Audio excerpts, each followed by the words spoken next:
Welcome to the Michigan Golfer Show. Join us each week as we explore the people, the places, and the events that shape our great game. Our next honoree has had a fairly hectic schedule for the last several months of his life, as he has served in some very lofty roles and been right in the mix of everything happening in the world of golf. We'll get into some of that and probably wish we had more time, but please welcome to the platform, John Lindert.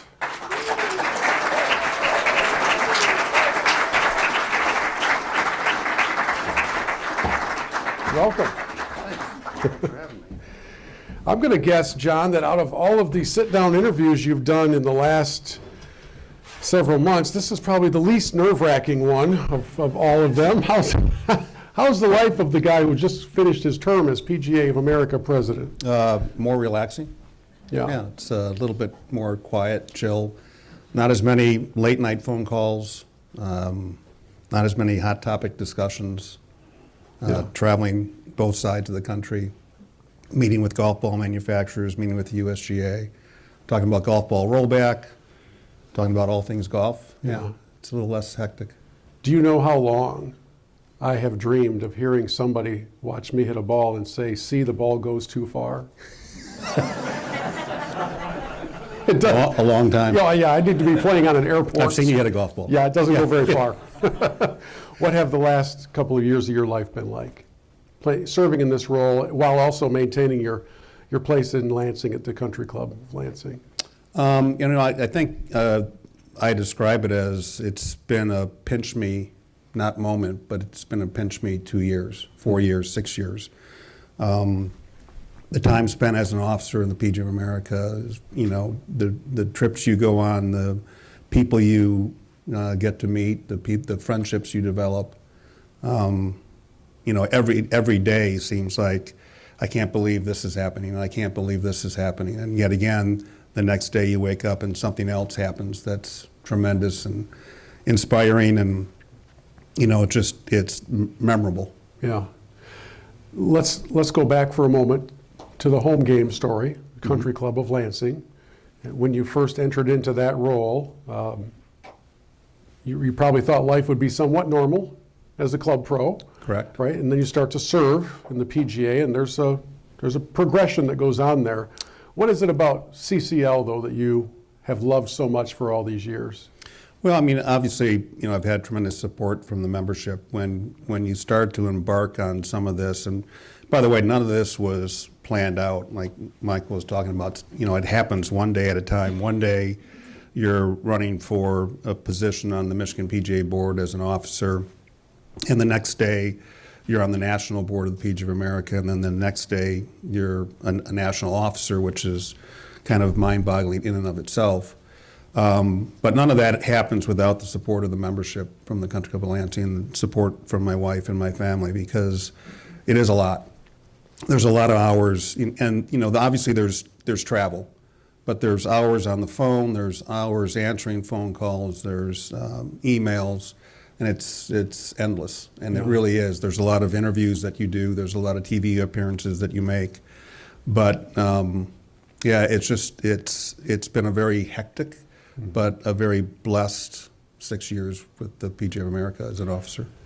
When you're in it, you're at the Ryder Cup, you're at the Masters, you're in these press conferences. Do you ever have a chance to just stop for a moment, look around, and say, "I can't believe this is what I get to do," or "I can't believe this is what I have to do"? But one way or the other, do you ever get to step back? Yeah, every moment. I'll reflect back on one of the really, really cool moments that I did exactly that. I sat back in the chair and I said, "What am I doing in this room?" Yeah. When I was president of the PGA, we had the Ryder Cup in Rome, and I decided to have a very first meeting of all the past Ryder Cup captains. So I'm sitting in this room with 10 past Ryder Cup captains, and Ray Floyd and Tom Watson. I'm sit there and I sat back and I'm looking around the room and I'm going, who doesn't fit in this room? There's What's wrong with this picture? What's wrong with this picture, and why are they talking to me? Right.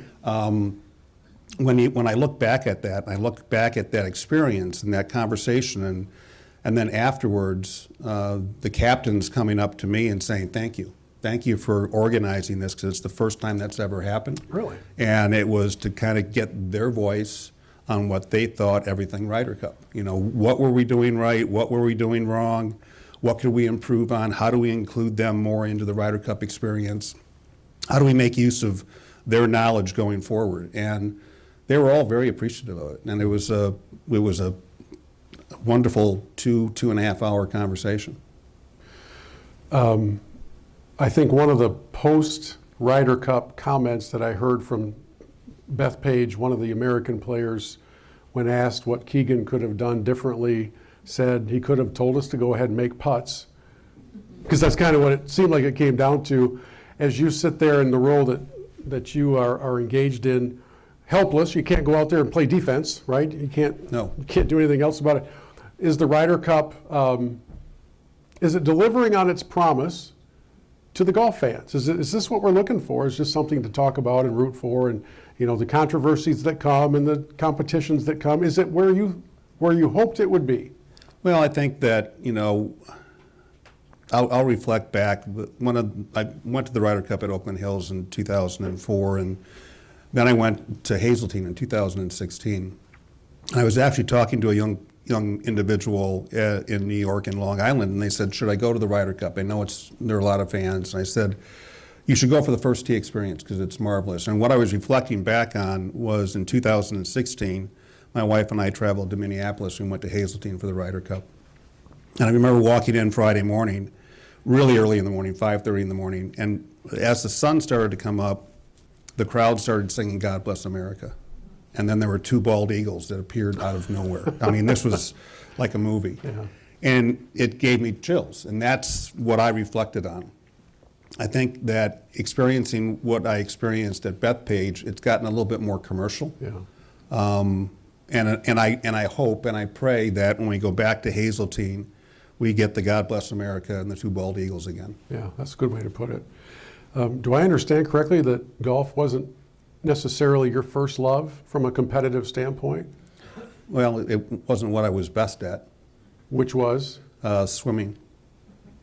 There are not a lot of golfers who would say the same thing about themselves. No, that's a pretty easy answer. What flipped the switch for you? Besides not having to wear a Speedo anymore. Yeah, well, you bring up a good point, and it's very valid. It's the little things. Yeah, I swam free the suits that they have now, which had more body coverage than what I had. Bad images.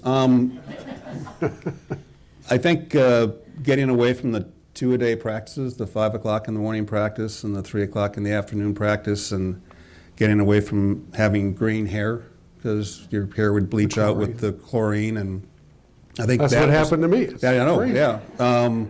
No, it's really kind of interesting. I went to the University of Arizona, and I got recruited, and when I was a junior in high school, I went and worked out with the swim team at the University of Arizona, and I played golf for the golf team. And I performed pretty well, won states in Wisconsin in an event as a senior in high school, went to the U of A, and they had just recruited 8 Olympians. And I was probably not quite at that caliber, close, but not quite. It just so happened that the assistant swim coach became the golf coach my sophomore year. Really? And then I walked on the golf team. And so Coach LaRose was there. I was there for his first year. Actually played with Jeff Roth, who's a Michigan Hall of Famer as well. And walked on the golf team and hung up the goggles and the Speedo and never really looked back. It's amazing how life You're welcome, by the way. How life changes on these key moments, right? Yeah. And then you fast forward to some of those images where you're presenting the Wanamaker Trophy, where you're dealing with the important topics in the game today. And all along that journey, there are key people that are a part of that. When you kind of put together your own personal Hall of Fame of those who have helped you along the way, who's on that list? Well, I'll go by saying when I ran for national office, you go through your rehearsal and your speech and all the speech writers tell you if you start a speech by saying good morning, good afternoon, my name is John Lindert, you've lost the base right away. You've lost your audience. So in researching what I should say and how I should say it, I started off by saying I'm that proverbial turtle on the fence post. You don't know how he got there, but you know he didn't get there alone. And that's factual. I think everybody that's in a Hall of Fame doesn't get there by themselves. Yeah. They all have this wonderful support group, and my wife is part of that. My kids are part of that. The members that are here that took the bus ride up from the Country Club of Lansing, and they're a part of that. My parents who brought me into the game, they were not golfers. There's nobody in my family that's a golfer. My parents picked up the game when they were in their 50s, and I was 5 years old, and they dragged me to the golf course because there was nothing better to do. And so I started hitting golf balls at that point in time. So all those people, the PGA professional Steve Bull, who taught me in Milwaukee, you know, I owe a lot of that. Even the people that allowed me to believe that you could be involved in governance and still be a good player. Probably one of my other biggest cheerleaders is Dave Kendall. And I know Dave is smiling right now. He and I were officers together in Michigan. He was vice president when I was secretary, and he was president when I was vice president. I learned a lot from Dave. Still learn a lot from Dave. If the role were offered to you again, not past president, but to be president again, would you want to do it again? Absolutely. Okay. Would your family support that? Yeah, absolutely not. Okay. That's kind of what I wondered. No, you know, I always like to be part of the solution, and I think being in the inner circle, you try to be part of the solution. Yeah. And there are so many different things that are going on in the game right now that need a guiding light, that need some help, that need a solution. And if offered that opportunity, I would want to be part of the solution. We are glad that you have played the role that you have, and I know you're nowhere near being done. My last question for you is, how do you kind of give the assessment to the state of the game in this state, in your home state, as you kind of examine not just statistics and data, but consider the conversations you have with industry leaders? How are we doing here in the pure Michigan world of golf? You know, we're looked up to. This is a state that a lot of other states, a lot of other sections look to. There's so much positivity going on in the state of Michigan, especially with the game of golf. And just look at this university and look at the Hall of Fame and look what we've done here. But you know, when you think about it, Michigan's a destination state. It's not a pass-through state. You have to want to come to Michigan, and everybody involved in governance and the game has done a tremendous job in making this pure Michigan and growing the game of golf. The 900 PGA members from the Michigan PGA that go to work every day, that try to teach somebody to hit a little white golf ball a little bit better that day, are doing a tremendous job, and I look for that to continue. Yeah. Well, John, on behalf of the Michigan Golf Hall of Fame, we welcome you in and thank you. Thank you.